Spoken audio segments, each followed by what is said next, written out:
So in the last episode we created our ship, but there's a lot more work we have to do before we can start calling this a game. And in this episode we're going to expand upon that by giving it some animations. I'm also going to dive into BFXR and start creating some sound effects to give the ship a little more juice. I want to give the ship a fun feel when the player's controlling it. I think a really nice touch would be to animate the ship so it tilts left and right as the player's controlling it. I also always leave audio to the end. But this time I want to add it in as I go along. I opened up the ship sprite and created a new animation within which I would redraw the ship to look like it's tilting. Construct has a great built-in pixel editor, which means I don't need to rely on other software or import anything into the game. Once I was happy with the look of the tilt, I created another animation and simply flipped the image. When creating game logic in Construct, I like to separate events by giving the key game objects their own event sheets. I then link the relevant event sheets to the main game event sheet. I gave the player sprite the 8-direction behavior and added events to move the ship left, right, up and down based on the player's input. When I tested this out, there was a problem. The player was rotating as it moved around the screen. It was also moving way too fast.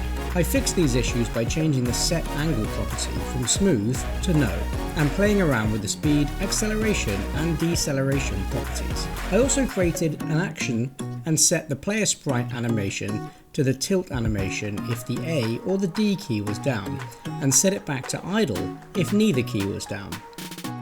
The ship's starting to really take shape now, but it's lacking a little visual cue for when the player's moving forwards.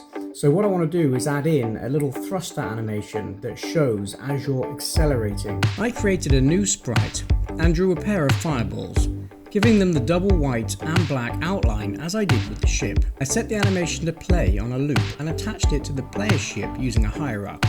Hierarchies are a bit like the pin behavior and a really effective way to link objects together in your game by creating a parent-child relationship between objects, allowing them to be moved, rotated and scaled together. I set the fireball sprite invisible and then in the event sheet set them visible only if the player is moving forwards.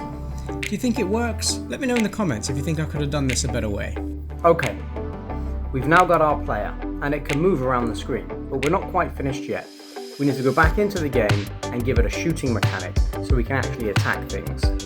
I started by creating a new sprite and called it Player Bullet. I gave it the bullet behavior and set an event to spawn a bullet on pressing the spacebar. However, there is a problem. The bullets default to moving right. I fixed this by simply changing the angle of the bullet after it gets spawned. This may create future problems as I include different bullet types, but for now it's fine.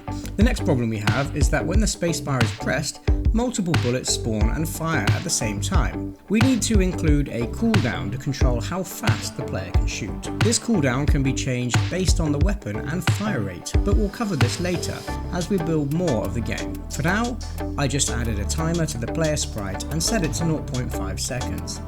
I then gave the shooting event a condition that prevented the ship from spawning bullets if the cooldown timer is running.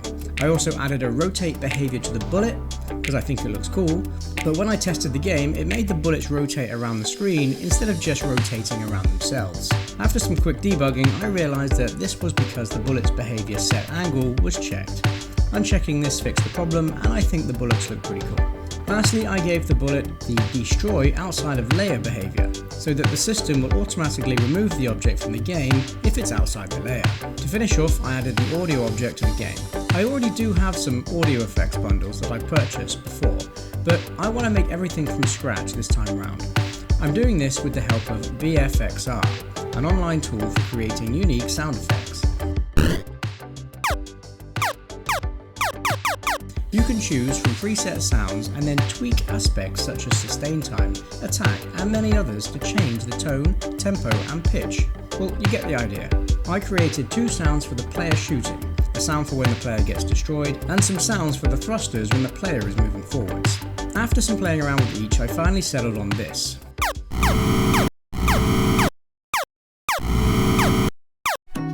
I originally did toy with the idea of having 2 separate sound effects for when the player is shooting to create variety, but when I tested it, I don't think it worked. It sounded like it was a mistake or the wrong sound effect was occasionally playing.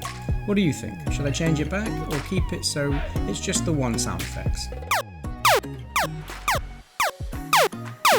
Finally, I made sure to create a global variable to control the sound effect level. I can then tell all the sound effects to play at this level, which opens up the option for an audio control later in development.